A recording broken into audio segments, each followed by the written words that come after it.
String of first alert weather days lined up. Here is a live look for you over Michigan City. You can see a lot of people seeking relief. Let's send things over to First Alert Chief Meteorologist Matt Engelbrecht.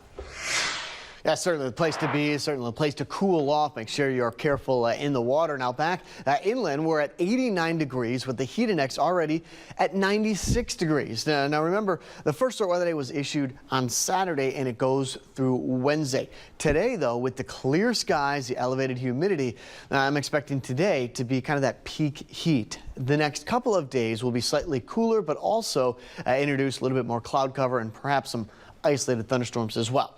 89 degrees Mishawaka, Michigan City, 88 degrees, 87 degrees in Elkhart, and 88 degrees in St. Joe. The heat is going to be around the next couple of days, and while it does get hot in the summer, a couple of things to keep in mind. This is an unusual heat wave in terms of just how long it has been around, but the timing a bit unusual as well. At the very start of summer. We usually don't see these kind of numbers into the middle of summer, looking at like late July or even early August before we see consecutive days like this. So a bit unusual in terms of the timing. Hopefully the heat in our first alert weather days, we're able to prepare you accordingly.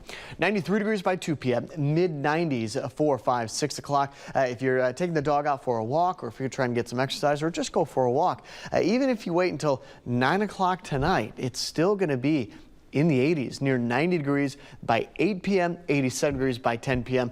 Double check the asphalt. Again, if you can put your hand on the asphalt and it's too hot for you, it's way too hot for the dogs and their paws. As for that radar, so nothing out there right now locally. The one thing that will start to change, and we're starting to see it back off to our west, is the chance of showers and thunderstorms increasing Tuesday and Wednesday. So it doesn't look like much. And it isn't, but that can go a long way in keeping the heat index away from 104, 105 degrees. It is baking back out here to the west as well. 87 Peoria. Windy City is at about 90 degrees, 87 in Cedar Rapids. In that extended forecast, so tomorrow we start to open up the chances for some scattered showers and thunderstorms. It's kind of the best way to say it. And I used the analogy earlier. It's like taking a pot of water, putting it on the stove. It'll start to bubble or it start to boil. You'll get some of those dots starting to form on the bottom of the pan and then work all the way to the top in the form of bubbles. Very similar situation. Tuesday is going to be hot enough to where that atmosphere is going to start to bubble. And we'll get in the chance of some scattered showers and thunderstorms. The one thing about that situation, though, not everybody will get rain. Not everybody will get cloud cover. But everybody will still be experiencing the extreme heat on Tuesday and Wednesday. The first alert weather day will continue through Wednesday.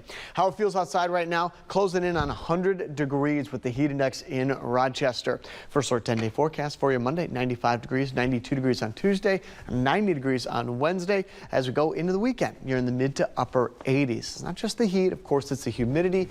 We're looking at those overnight lows finally falling back down into the 70s. And one thing that we talked about last week, Caroline, about this heat wave, it's not just here, it's not just the Midwest, it's also the East Coast as well. So we're looking at a very large area encompassed by this extreme heat. But this doesn't mean we're going to be seeing this all summer, right? That's right, yeah. So this is a heat wave, meaning we got 4 to 5 days where it's going to be well above average. I think we get back down closer to average by this time next week. Okay, that's good news because, you know, we suffer through the winter and the snow for a reason so that we don't have to be melting in the summer, right? So we want our payoff in the summer. Yeah. And I believe our poll question earlier this morning was, would you rather have the extreme cold or the extreme heat? I pick cold. It was 50-50. You know, yeah, I pick cold, which is why I live in the Midwest, because I lived in Texas. Been there, done that. And this is just fine. Thank you, Matt. You're welcome. We have a lot more.